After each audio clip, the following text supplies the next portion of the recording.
श्याम विवर, आसान शब्दों में कहें तो ब्लैक होल, जो ब्रह्मांड का एक ऐसा दैत्य है जिसने अपने अंदर बहुत से रहस्य छिपाए हैं। ब्लैक होल हमेशा से ही वैज्ञानिकों के लिए आकर्षण का केंद्र रहा है, लेकिन अब खगोलविदों ने पहली बार अंतरिक्ष में एक अदृश्य ब्लैक होल का पता लगाया है, जो कि अपने आप में एक बड़ी सफलता है। आखिर ये खोज वैज्ञानिकों ने कब और कैसे की, यह मैं आपको इस वीडियो में बताने वाला हूँ। लेकिन उससे पहले आपको ये जानना होगा कि आखिर ये ब्लैक होल क्या और कैसे होते हैं। साथ ही ये भी जानना जरूरी है कि ये कहाँ पाए जाते हैं, इनका आकार कितना होता है और ये कैसे बने। लेकिन उससे भी बड़ा सवाल यह कि इसका सबसे पहले जिक्र किसने और कब किया था। दोस्तों, आज मैं आपको ब्लैक होल से संबंधित इन तमाम सवालों का जवाब इस वीडियो में देने वाला हूँ। लिहाजा वीडियो को एंड तक देखिए, क्योंकि ये वीडियो आपके लिए बेहद इंटरेस्टिंग होने वाला है। क्योंकि इस वीडियो में मैं आपको एक ऐसे सफर पर लेकर जा रहा हूं जहां आपको ब्लैक होल से संबंधित तमाम चीजें जानने को मिलेंगी। तो चलिए दोस्तों, बिना किसी देरी के इस सफर को शुरू करें। दोस्तों, जब भी हम चांद, तारों और अंतरिक्ष की बात करते हैं तो ब्लैक होल का जिक्र अपने आप हो जाता है। ब्लैक होल क्या है? यह सवाल हमेशा से ही खगोल विज्ञान के लिए रहस्यमयी चीजों में से एक है। जो विज्ञान में रुचि रखते हैं उनके अंदर ब्लैक होल के बारे में जानने की हमेशा से उत्सुकता बनी रहती है। दरअसल जब कोई विशाल तारा अपने अंत की ओर पहुंचता है तो वो अपने ही भीतर सिमटने लगता है। धीरे धीरे वो भारी भरकम ब्लैक होल बन जाता है और फिर उसकी गुरुत्वाकर्षण शक्ति इतनी बढ़ जाती है कि उसके प्रभाव क्षेत्र में आने वाला हर ग्रह उसकी ओर खींचकर अंदर चला जाता है। और ब्लैक होल को कृष्ण विवर भी कहा जाता है। वैज्ञानिकों का ऐसा मानना है कि सुपर मैसिव ब्लैक होल उन प्राइमोर्डियल ब्लैक होल से बने होंगे जो बिग बैंग के ठीक बाद अस्तित्व में सामने आए थे। हमारे ब्रह्मांड में कई ब्लैक होल हैं। ब्लैक होल हमारे अंतरिक्ष में ऐसी जगह है जहां बहुत ही ज्यादा गुरुत्वाकर्षण बल मौजूद है। इनकी ऊर्जा इतनी है कि कोई भी चीज इसके आर पार नहीं जा सकती, यहाँ तक कि प्रकाश भी इनसे होकर नहीं जा सकता। यहाँ भौतिक विज्ञान का कोई भी नियम काम नहीं करता है। दोस्तों, आज इसी कड़ी में जानेंगे ब्लैक होल से जुड़ी हुई तमाम बातों के बारे में। आखिर कब हुई ब्लैक होल की खोज? ब्लैक होल में कोई गिर जाए तो क्या होगा? आखिर सबसे बड़ा ब्लैक होल कौन सा है? दरअसल जब कोई विशाल तारा अपने अंत की ओर पहुंचता है तो वो अपने ही भीतर सिमटने लगता है। धीरे धीरे वो भारी भरकम ब्लैक होल बन जाता है और फिर उसकी गुरुत्वाकर्षण शक्ति इतनी बढ़ जाती है कि उसके प्रभाव क्षेत्र में आने वाला हर ग्रह उसकी ओर खींचकर अंदर चला जाता है, जिसे हम ब्लैक होल कहते हैं। दोस्तों, अब बात आती है कि ब्लैक होल की खोज कब हुई और किसने की। दोस्तों, स्पेस या अंतरिक्ष एक ऐसी जगह है जो अभी भी वैज्ञानिकों के समझ में पूरी तरह से नहीं आया है। स्पेस कितनी दूर में फैला हुआ है ये कोई नहीं जानता, लेकिन इसी स्पेस में बहुत सारे स्टार्स, प्लैनेट्स और ब्लैक होल्स हैं। दोस्तों, सन 1783 में सबसे पहले ब्लैक होल की कल्पना जॉन मिचेल नाम के फिलोसोफर ने की थी। मिचेल ने देखा कि स्टार से जब लाइट निकलती है तो ग्रेविटी को स्किप करके दूर निकल जाती है। मिसाल के तौर पर हमारे सूरज की भी ग्रेविटी होती है। जब सूरज से निकलने वाली रोशनी सूरज की ग्रेविटी को स्किप करके खुद 8 मिनट बाद पृथ्वी को पहुंचती है। 8 मिनट इसलिए लगते हैं क्योंकि पृथ्वी से सूरज की दूरी करीब 15 करोड़ किलोमीटर है। दोस्तों, इस कॉन्सेप्ट को एक उदाहरण से हम समझ सकते हैं। जमीन से हम कोई भी चीज को आसमान की तरफ फेंकते हैं तो वो चीज कुछ हद तक ऊपर जाकर वापस पृथ्वी में आ जाती है। ये इसलिए होता है क्योंकि पृथ्वी की ग्रेविटी उस चीज को अपनी तरफ खींचती है। दोस्तों, उस वक्त मिचेल की इस थ्योरी को किसी ने नहीं माना था, क्योंकि वो अपने वक्त के टेक्नोलॉजी से बहुत आगे का सोच रहे थे। आपको बता दें कि मिचेल ने इसे डार्क स्टार के नाम से बुलाया था।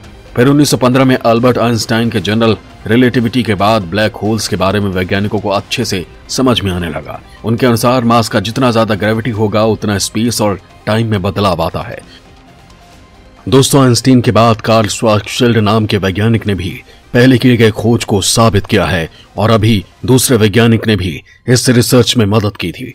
और फिर 1967 में पहली बार जॉन व्हीलर ने ब्लैक होल नाम के शब्द को इस्तेमाल किया था। वहीं से पूरी दुनिया में ब्लैक होल नाम को इस्तेमाल करना शुरू किया गया था। आपको बता दें कि 2019 में पहली बार ब्लैक होल की तस्वीर को इवेंट होराइजन टेलीस्कोप ने लिया था। यह दुनिया की सबसे पहले ब्लैक होल की तस्वीर थी और ये black hole 50 million light years के दूरी पर रहने वाले गैलेक्सी M87 का था। जब इसकी पिक्चर ली गई थी तो ये बहुत एक्टिव था। इसकी पिक्चर इतनी क्लियर नहीं थी क्योंकि ये black hole 50 million light years की दूरी पर था। हालांकि अगर हमें साफ तस्वीर चाहिए तो हमें उसके लिए हमारे पृथ्वी जितना टेलीस्कोप बनाना पड़ेगा। दोस्तों, इस दुनिया का सबसे बड़ा ज्ञात अत्यधिक द्रव्यमान वाला ब्लैक होल OJ287 में स्थित है, जिसका वजन 18 अरब सौर द्रव्यमान है।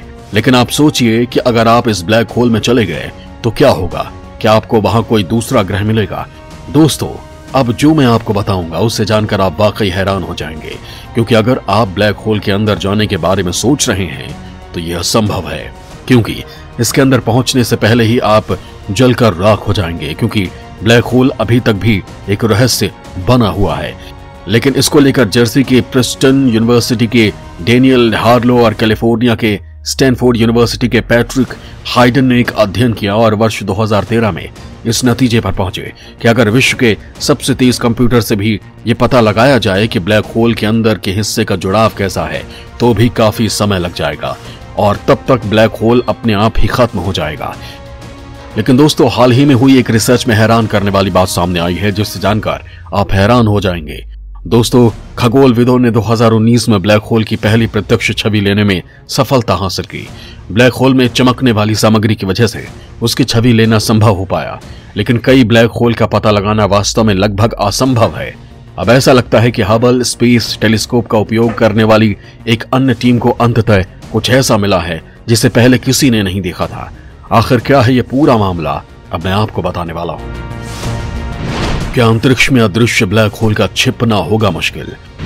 खगोलविदों ने निकाला ब्लैक होल को खोजने का नया तरीका। खगोलविदों को पहली बार अंतरिक्ष में दिखा अदृश्य ब्लैक होल। दोस्तों, ब्लैक होल वो होते हैं जो बड़े सितारों के खत्म होने और उनके कोर के ढह जाने के बाद बचता है। वो अविश्वसनीय रूप से सघन होते हैं। गुरुत्वाकर्षण इतना मजबूत है कि प्रकाश सहित उनसे कुछ भी बच नहीं सकता। खगोलविद ब्लैक होल का अध्ययन करने के इच्छुक हैं, क्योंकि वो हमें सितारों के खत्म होने के तरीकों के बारे में बहुत कुछ बता सकते हैं। ब्लैक होल के द्रव्यमान को मापकर हम ये जान सकते हैं कि सितारों के अंतिम क्षणों में क्या चल रहा था, जब उनके कोर ढह रहे थे और उनकी बाहरी परतें उखड़ रही थी। दोस्तों, अब ऐसा लग सकता है कि ब्लैक होल परिभाषा के अनुसार अदृश्य हैं। दरअसल प्रकाश को रोक पाने की अपनी क्षमता के कारण उन्होंने ये नाम हासिल किया है, लेकिन अपने मजबूत गुरुत्वाकर्षण के साथ वो जिस तरह से अपने आसपास की वस्तुओं के साथ व्यवहार करते हैं, हम अभी भी उनका पता लगा सकते हैं। सैकड़ों छोटे ब्लैक होल अन्य सितारों के साथ उनके संवाद के तरीके से खोजे गए हैं। इस तरह की पहचान के लिए दो अलग अलग दृष्टिकोण हैं। दोस्तों, आप ब्लैक होल के जोड़े का भी पता लगा सकते हैं, क्योंकि वो एक दूसरे में विलीन हो जाते हैं। एक दूसरे के भीतर समाने से पहले वो गुरुत्वाकर्षण तरंगों की एक संक्षिप्त रोशनी उत्सर्जित करते हैं। कई ऐसे दुष्ट ब्लैक होल भी हैं जो किसी भी चीज से कोई वास्ता रखे बिना अंतरिक्ष में घूम रहे हैं। हालांकि उनका पता लगाना मुश्किल है। ये एक समस्या है, क्योंकि अगर हम अलग अलग ब्लैक होल का पता नहीं लगा सकते तो हम ये नहीं जान सकते कि वो कैसे बने और सितारों का खात्मा कैसे हुआ जिसके बाद वो अस्तित्व में आए। दोस्तों, नए अंधेरे क्षितिज ऐसे अदृश्य ब्लैक होल की खोज करने के लिए वैज्ञानिकों की टीम को कई वर्षों तक दो अलग अलग प्रकार के अवलोकनों को जोड़ना पड़ा। यह तरीका उपयोगी रहा और अलग थलग पड़े ऐसे ब्लैक होल को खोजने का नया तरीका साबित हुआ जो पहले गायब थे। आइंस्टीन की जनरल थ्योरी ऑफ रिलेटिविटी ने भविष्यवाणी की थी कि बड़ी वस्तुओं से जब प्रकाश गुजरेगा तो वो इसे मोड़ देंगी। इसका मतलब है कि कोई भी प्रकाश अगर अदृश्य ब्लैक होल के बहुत करीब से गुजर रहा है, लेकिन इतना करीब नहीं कि उसके अंदर जा सके, ठीक उसी तरह मुड़ जाएगा जैसा कि एक लेंस से गुजरने वाला प्रकाश मुड़ जाता है। इसे गुरुत्वाकर्षण लेंसिंग कहा जाता है और इसे तब देखा जा सकता है जब आगे की वस्तु एक पीछे की वस्तु के साथ एक ही रेखा में होती है, जिससे उसका प्रकाश झुकता है। दोस्तों, आकाश गंगाओं के समूह से लेकर अन्य सितारों के आसपास के ग्रहों तक हर चीज का अध्ययन करने के लिए इस पद्धति का उपयोग किया जाता है। इस नए शोध के लेखकों ने ब्लैक होल की खोज में दो प्रकार के गुरुत्वाकर्षण लेंसिंग अवलोकनों को जोड़ा। इससे उन्हें दूर के तारे में प्रकाश दिखा जो सामान्य होने से पहले अचानक बढ़ गया। इस दौरान वो गुरुत्वाकर्षण लेंसिंग की प्रक्रिया के जरिए पीछे की वस्तु का आकार बढ़ाने वाली आगे की वस्तु को नहीं देख पाते थे। हालांकि इसने ये सुझाव दिया था कि वो वस्तु एक अकेला ब्लैक होल हो सकता है, कुछ ऐसा जो पहले कभी नहीं देखा गया था। समस्या ये थी कि ये एक धुंधला तारा भी हो सकता है। ये पता लगाने के लिए कि ये एक ब्लैक होल था या एक फीका तारा, बहुत अधिक काम करने की आवश्यकता थी और यहीं से दूसरे प्रकार के गुरुत्वाकर्षण लेंसिंग अवलोकन काम आए। दोस्तों, लेखकों ने बार बार हबल के साथ 6 साल तक चित्र लिए, ये मापने के लिए कि तारा कितनी दूर तक चला गया, क्योंकि उसका प्रकाश विक्षेपित हो गया था। अंततः इसने उन्हें उस वस्तु के द्रव्यमान और दूरी की गणना करने का अवसर दिया जिसके कारण लेंसिंग प्रभाव हुआ। उन्होंने पाया कि यह हमारे सूर्य के द्रव्यमान का लगभग 7 गुना है, जो लगभग 5000 प्रकाश वर्ष दूर स्थित है, जो बहुत दूर लगता है लेकिन वास्तव में अपेक्षाकृत करीब है। एक ऐसा तारा जिसका आकार ऐसा है कि वो हमें निकट दिखाई देना चाहिए। चूंकि हम इसे नहीं देख सकते हैं, इसलिए उन्होंने निष्कर्ष निकाला कि ये एक अलग ब्लैक होल होना चाहिए। हबल जैसी वेधशाला के साथ इतने सारे अवलोकन करना आसान नहीं है। लेकिन दोस्तों, जब अदृश्य ब्लैक होल की खोज की बात आती है तो इसका मतलब है कि सिर्फ एक को खोजने का जश्न मनाने के बजाय हम जल्द ही इतने अधिक खोज सकते हैं कि ये नियमित हो जाएं। ये हमें सितारों के खत्म होने से ब्लैक होल के बनने के संबंध में हम जो नहीं जानते उसे भी जानने में मदद करेगा।